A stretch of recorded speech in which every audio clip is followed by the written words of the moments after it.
Who do you think is the best judge on your daddy show? Daddy. Who's the most handsome? Who's the most handsome? He's got good taste. I think he's going to be good. And does he? The stage lights were softer that evening, almost hesitant to shine as brightly as they usually did. For years, Simon Cowell had commanded stages across the globe, whether it was American Idol, Britain's Got Talent, or The X Factor. His presence was larger than life, his critiques sharp enough to slice through egos, his confidence filling the room before he even spoke. Yet this night was different. As Simon walked forward, the audience cheered, but his smile didn't carry the usual spark. It was smaller, heavier, as if weighed down by something the world couldn't yet see. For the first time in decades, Simon wasn't standing in front of the cameras as a television giant. He was standing there as a father, preparing to share the most painful truth of his life. For those who only knew Simon as the mean judge, it was hard to imagine him vulnerable. He had built a reputation as the man who never cracked, never softened, never allowed weakness to seep into his brand. He was the critic who spoke with brutal honesty, the producer who demanded perfection, the businessman who didn't believe in excuses. But behind the scenes, Simon's life had been transformed by one person, his son, Eric. From the moment Eric was born in 2014, the man once known for his icy exterior found himself learning how to love in ways he never expected. He spoke often of how Eric changed his world, how becoming a father late in life had given him a second chance. In every smile, every laugh, Simon found a piece of himself he thought he had lost to fame and fortune long ago. But fate, in its cruel unpredictability, had other plans. When the diagnosis came, it wasn't announced with drama or fanfare. It arrived quietly, in the stillness of a doctor's office, with words Simon struggled to even process. His son, the light of his life, was facing something no child should endure. In those moments, everything Simon had ever built, every show, every deal, every dollar, faded into the background. The empire he created suddenly seemed meaningless compared to the fragile heartbeat of the little boy he adored. And as the truth settled in, Simon knew his world would never be the same again. The entertainment industry thrives on spectacle, scandals, controversies, shocking exits. These are the moments that fuel headlines. But Simon's emotional goodbye wasn't scripted for ratings, nor was it crafted for drama. It was raw, unfiltered humanity. It was a man who had spent decades being larger than life, suddenly brought to his knees by something deeply personal. And when he finally stood before the cameras to share the news, the tone of his voice was unrecognizable to those who had watched him for years. No arrogance, no sarcasm, just heartbreak, just honesty. "I need to step away," Simon began, his voice thick, almost breaking. "My son needs me, and right now, that's all that matters." The silence that followed was unlike anything his audiences had ever given him before. It wasn't the uncomfortable pause after a harsh critique. It wasn't the dramatic pause of a reality show reveal. It was reverence, respect, and empathy.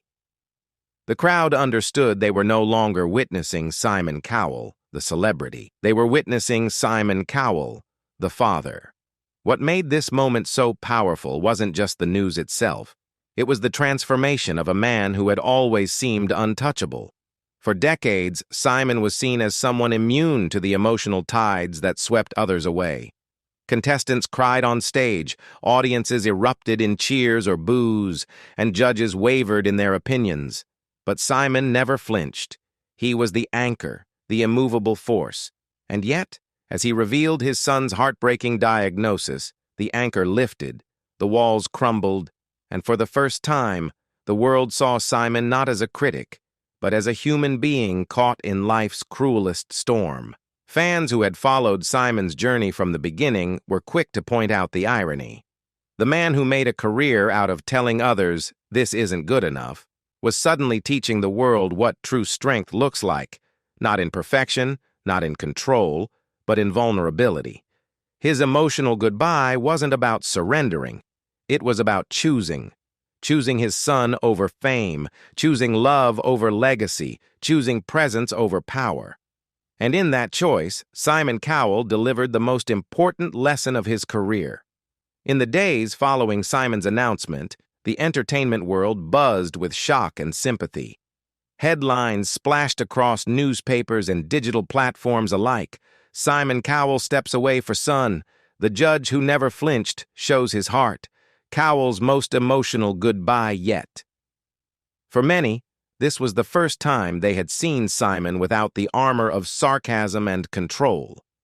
Suddenly, the man who seemed too tough to break was revealed as fragile, as human as anyone else, and that vulnerability connected him to millions in a way no television moment ever could. Behind closed doors, however, Simon's life shifted dramatically.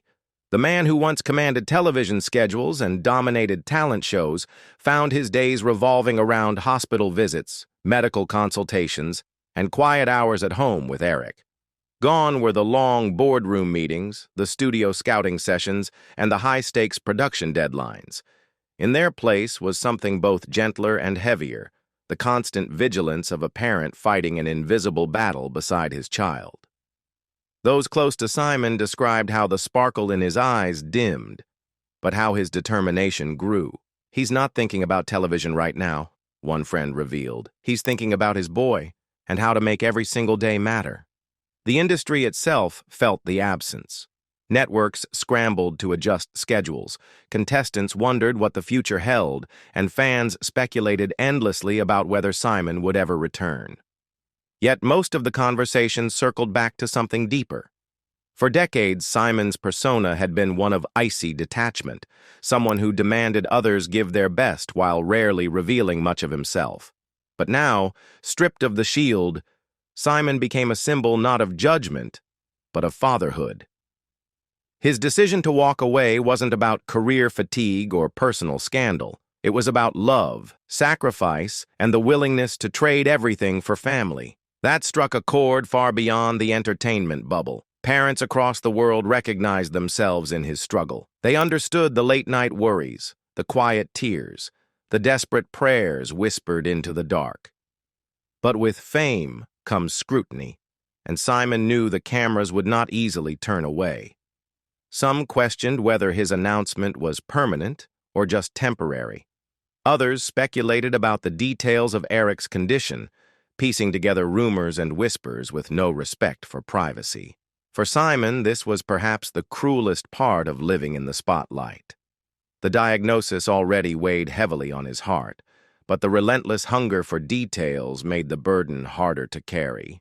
He had built a career on public exposure, but in this moment, he craved nothing more than privacy. "Some things aren't meant for headlines," he told one close confidant. "This is my son's life, not a storyline." Those words reflected a man learning that some battles must be fought away from the noise in the quiet sanctity of family. Yet the public did not turn away in apathy. If anything, they leaned in closer, but not with judgment, with compassion. Social media lit up with messages of encouragement. Parents who had faced similar struggles, fans who had grown up watching Simon on television, celebrities who knew firsthand the loneliness of balancing fame and family. The wave of support was unlike anything Simon had experienced before. It wasn't about ratings or applause. It was about empathy. It was about millions of people reminding him that, for once, he didn't have to be the strong one. He could simply be a dad, scared and hopeful, just like everyone else. In many ways, Simon's emotional goodbye reshaped his legacy. For years, critics painted him as a man who cared only about success, a ruthless figure who measured life in contracts and viewership numbers. But this moment cracked that image wide open. Now people saw a man defined not by the empire he built, but by the child he loved. His son became the lens through which the world reevaluated Simon. Every sharp remark from the past seemed softer when reframed against the devotion of a father who would give it all up in a heartbeat. His humanity, once hidden behind television theatrics, became undeniable. Those who knew Simon privately, always insisted he was far more tender than the cameras showed. Friends spoke of his generosity, his quiet acts of kindness, his deep loyalty to those he trusted. Becoming a father had amplified those qualities, pulling them into the open. Eric saved Simon, one close friend once said. Before his son, Simon was successful, but he wasn't whole. Eric made him whole. That truth made the diagnosis even more devastating. It wasn't just a child suffering, it was the anchor of Simon's rebirth, the heart of his transformation under threat. And so Simon clung to him fiercely, determined that every moment together would matter more than any trophy, contract, or accolade ever could. Meanwhile, the entertainment world kept moving. New judges filled chairs on shows Simon once defined. New producers stepped into meetings he would have led. But for the first time, Simon didn't seem to care. He watched from a distance, his priorities unshakably clear.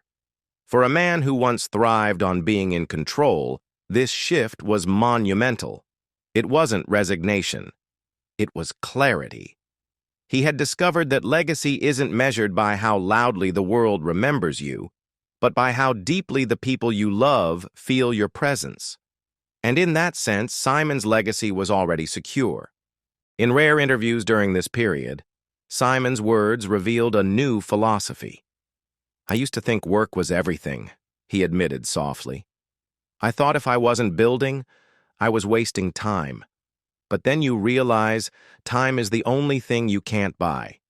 And when it comes to family, every second counts." These reflections resonated with audiences in ways his television critiques never had. The man who once judged voices and performances was now teaching lessons about priorities, about love, about the true cost of success. And audiences listened, because for the first time Simon wasn't performing. He was speaking from the raw, unpolished truth of his heart. As weeks turned into months, Simon's world shrank and yet expanded at the same time. It shrank because he stepped away from the global stage, from the whirlwind of fame that once defined him. But it expanded because his world became richer in meaning, fuller in love, more intimate in the moments that truly mattered. Holding Eric's hand during hospital visits, reading bedtime stories, sharing quiet laughter in the face of fear, these became the new milestones.